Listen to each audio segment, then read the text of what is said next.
to go out there and set the tone, and he's going to play through Anthony Davis. He's extremely important. I think the success Anthony Davis had in the Golden State Warriors series, when he was dominating, he created open shots for everyone else. He either had to move bodies closer, and you're kind of hesitant to Klay Thompson. Like you're like, no, but we got to get in. We got to, now Klay is getting over now and having to put a double team, put an extra body on there, and who's getting open, who's having special nights. And I think they need to establish that from the beginning. Percentage in 23 half-court matchups. On the flip side, how will Denver attack that Lakers interior? You know, the Nuggets allow opponents to shoot 69% at the rim during the regular season. That's the third highest rate in the league.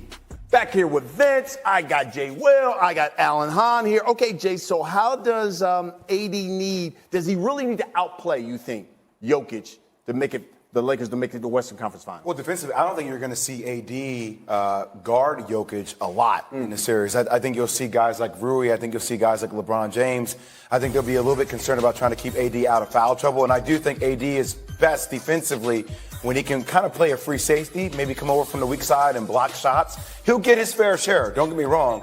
But you're going to need Anthony Davis to be special. You can do that, obviously, by knocking down those perimeter shots. So, Jay, we already know that AD is already the focal point of this Lakers squad. My question is then, how many of these signature games do we need out of LeBron? Is he the focal point? In AD? Well, I mean, I think he's one of the focal points. There's been an interesting theme that's been occurring here with Anthony Davis and his arrival. Yeah. Is that it reminds me so much of what D. Wade went through with LeBron.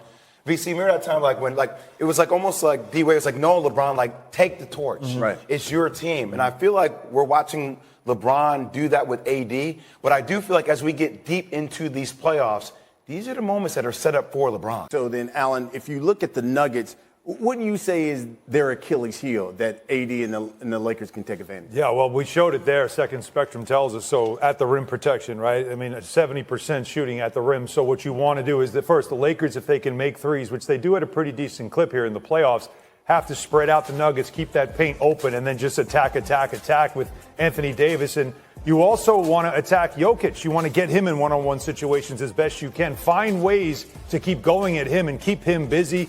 Not really a rim protector, not a great shot blocker. And you want to also occupy him on defense so that he does wear him down a little bit. Don't let his battery recharge on defense because everybody else is doing the work. So if the paint is 30, he punished. You talk about the shooting percentage at the rim. I think you're going to see a high dosage or a high diet of LeBron James attacking Aaron Gordon, trying to find different ways to get to the rim, because that's their bread and butter. That's where the free throw disparity comes in about, and that's what this team is built on, defense and points in the paint. I just think, I agree. Okay. I think LeBron needs Anthony Davis to get off to a fast start. Agreed. Because I agree. A higher usage of LeBron, I don't think is a good idea. We saw him wear down.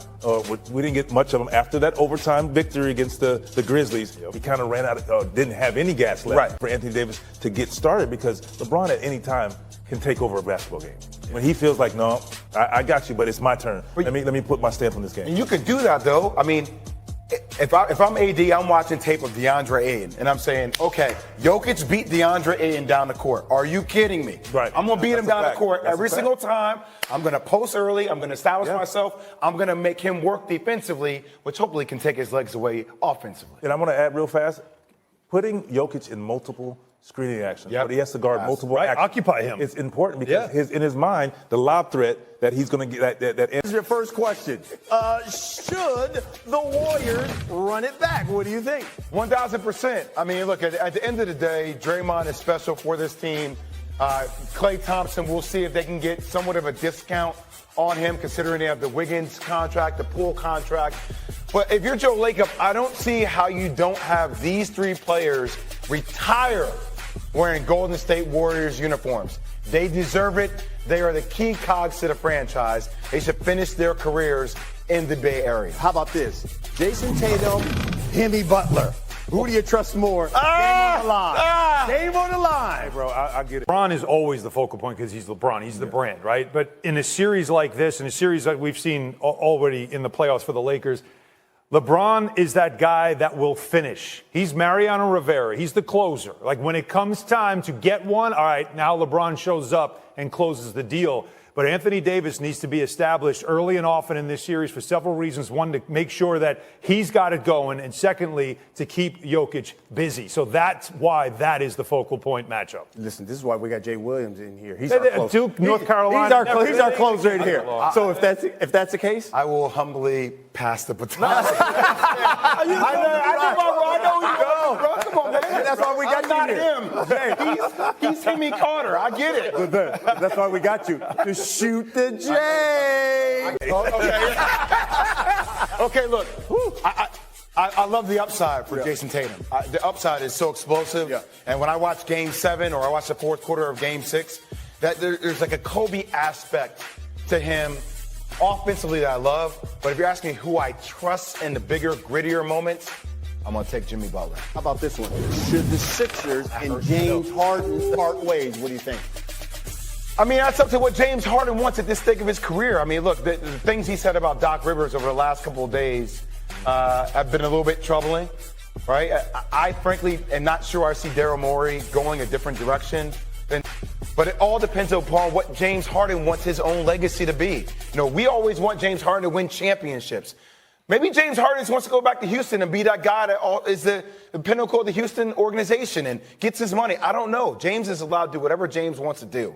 But I think that's the question. It depends upon what James Harden wants for James Harden. Well, here's what our NBA senior writer, Ramona Shelburne, had to say about Harden's future yesterday on NBA Today. James Harden can become a free agent, which means that you have to decide if you want to give him a 4-year contract. You want to lock this in for the next 4 years. One person said to me, it'd be hard for me to see James wanting to come back and play for Doc again. This is going to be a situation where those two decisions are linked.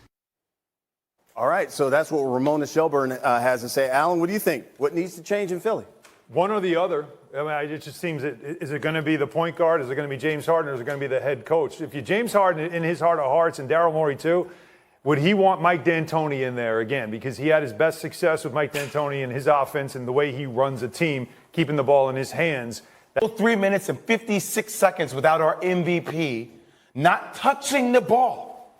Not getting a shot, not touching the ball. We had this conversation yesterday. Shouldn't James Harden know that, though? Well, yes, that conversation. He should know that. That's your point guard. I can't say, though, at times when you get lost in the sauce, sometimes you need a coach like, yo, hold on a second. Come here. Let's go like Hey, we run this play so he gets the ball. Exactly. Agreed. Hey. Hi, Ryan Clark. This wasn't scripted. So here's my question. As a football player, right, there's a such thing as when you have these leaders of the team, they take the bullets for the rest of the team. And it would seem to me that like an MVP would have the... Well, the one thing is, what does Joel Embiid want? I think we have to have a conversation together, but individually. Like, what do you want? What are we trying to accomplish? Because, yes, I think Mike D'Antoni brings unbelievable opportunities offensively, but I think we should have a discussion about Embiid and his wants. Shouldn't Embiid say what he wants? Can I tell you, I would want a coach that would challenge me to catch the ball on the block. I would want a coach that would say, Okay. that's on this. I just made up a word, by the way. The plays when they needed to be made. We had 2 games to put the Boston Celtics away, and as the MVP, as a guy that's trying to take the next step, I didn't do it. And even if it's not true, even if the rest of the team has to play well, you know what happens when he walks into the locker room? He's the leader, right? He has the cachet to go into Daryl Morey's office and say, I need this. I took those bullets. You know what the leader of the 76ers did? He went Giselle Bundchen. Tom can't throw the ball and catch the ball. Can't do that. Wes Welker, you're wide open. He can't throw it and catch it, dude. Right? And so imagine if Tom Brady goes out after losing the playoff game and says, Beginning, he took accountability. Now, he didn't say it demonstratively, but he did say, that's on me. First part of the clip, that's on me. I need to be better. We need to be better. So he does do that. But then the truth came out. Then he goes down the other Yeah, path. exactly. Like, there's no reason to turn. I thought he should have stopped it right there. But it's funny. Then that's the clip, the last part that goes viral. Of course. Everybody's in because he gave them that bait. He shouldn't have done that. So is this about Joel Embiid more than it's about Doc, more than it's about James Harden? Is it more Joel Embiid and what he is? Is he a franchise player? If he is, act like it. Can I ask you, who's the spirit animal for the organization? Like, Nobody. They gave him away when they gave away Jimmy Butler and said, we want Tobias Harris as opposed to Jimmy Butler. There is no dog on that team, and I think you saw that in Game 7 when Jason Tatum steps up and said, I'm going to take every big shot and be the dog, be that guy, but will it translate? Yeah. So it's just tough, it's tough for the. Well, he did contribute in Game 7.